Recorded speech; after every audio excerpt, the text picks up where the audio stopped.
सुप्रभात। जय श्री कृष्ण। तृतीय अध्याय कर्म योग के प्रारंभ में कल हमने यह जाना कि किस प्रकार अर्जुन के अंतर मन में शंकाएं उत्पन्न हो रही हैं और वह अपनी उन शंकाओं को प्रश्न के माध्यम से श्री कृष्ण के सम्मुख प्रस्तुत करता है। वह श्री कृष्ण से कहता है, पूछता है कि हे कृष्ण, जब तुम कर्म की अपेक्षा बुद्धि को श्रेष्ठ बता रहे हो, जब तुम कह रहे हो कि बुद्धि मार्ग से, ज्ञान मार्ग से उस परम आनंद की स्थिति को प्राप्त किया जा सकता है, उस अविनाशी तत्व तक पहुंचा जा सकता है, तो फिर तुम मुझे इस भयंकर कर्म में क्यों लगा रहे हो? मैं तुम्हारे कहे शब्दों के अनेक अर्थों के कारण भ्रमित हो रहा हूँ। मेरी बुद्धि मोहित हो रही है। अतः इनमें से कोई एक मार्ग मुझे बता दो, एक मार्ग मेरे लिए प्रशस्त कर दो, जिससे मैं कल्याण को प्राप्त हो जाऊं। अर्जुन के इन प्रश्नों का समाधान करते हुए आगे श्री कृष्ण अब प्रत्युत्तर में क्या कहते हैं, आइए जानते हैं। श्लोक संख्या 3।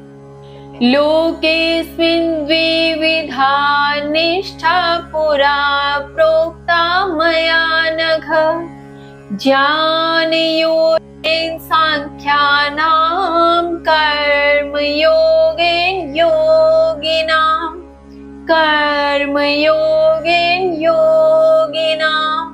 श्री कृष्ण कहते हैं, इस संसार में दो प्रकार की विधाएं अथवा श्रद्धा मेरे द्वारा पहले ही कही गई हैं। ज्ञान योग के माध्यम से ज्ञानियों की तथा कर्म योग के माध्यम से योगियों की।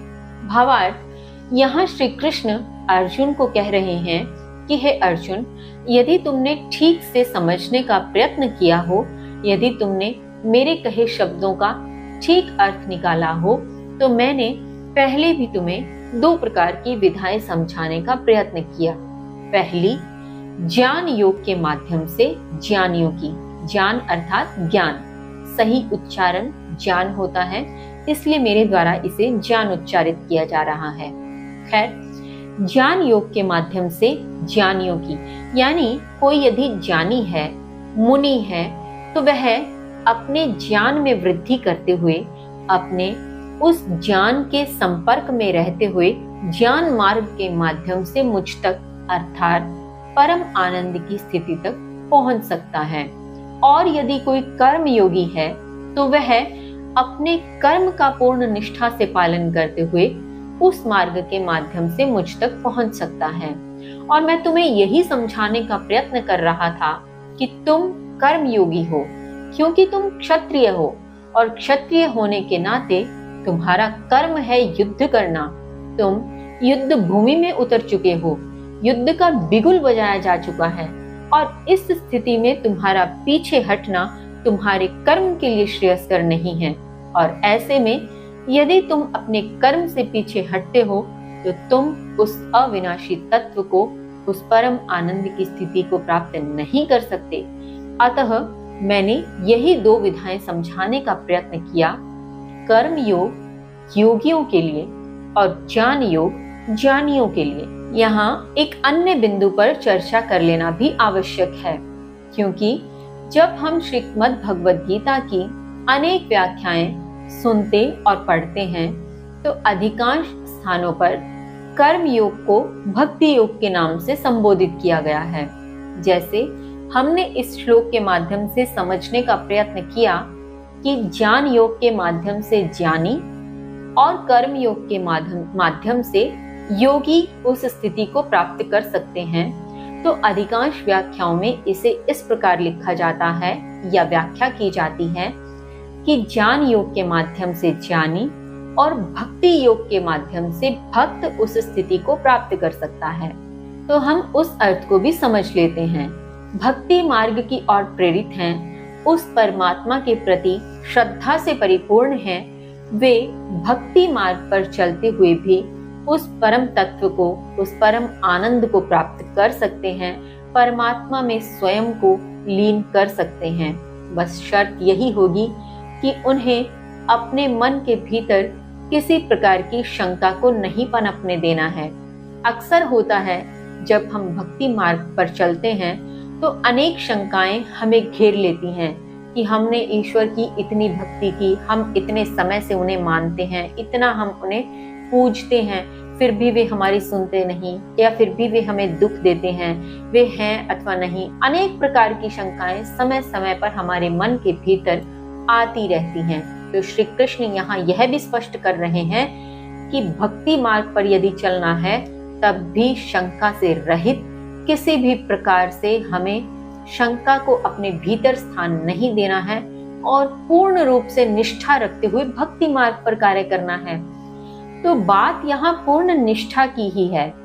ज्ञान योग पर चलना है तो पूर्ण निष्ठा के साथ, कर्म योग पर चलना है तो पूर्ण निष्ठा के साथ, और भक्ति योग पर भी यदि चलना है तो पूर्ण निष्ठा के साथ। इसी क्रम में श्री कृष्ण आगे कहते हैं, श्लोक संख्या 4, न कर्मणामनारम्भा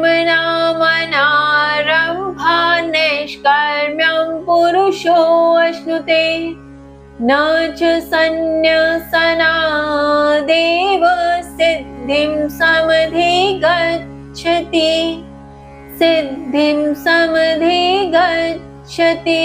श्री कृष्ण कहते हैं, पुरुष कर्मों को आरंभ किए बिना निष्कर्मता को प्राप्त नहीं कर सकता और न ही संन्यास से सफलता अथवा सिद्धि को प्राप्त कर सकता है।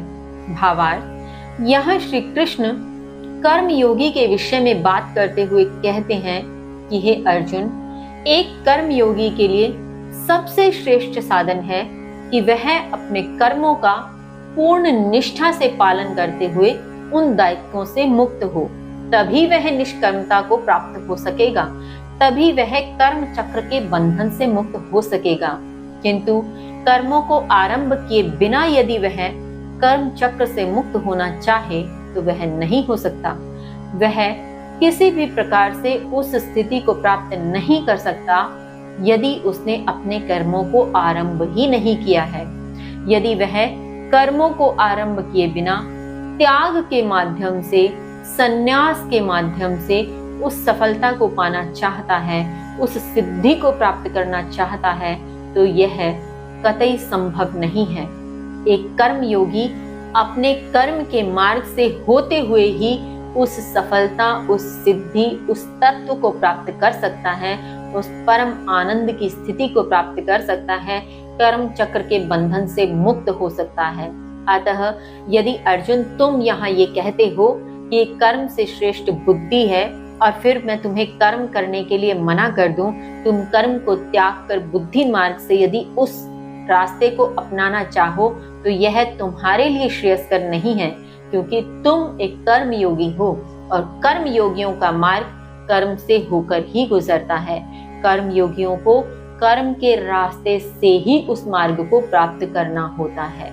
ज्ञानी भी तो यदि ज्ञान योग के माध्यम से उस स्थिति तक पहुंचेगा तो उसे ज्ञान के प्रति कर्म करना पड़ेगा।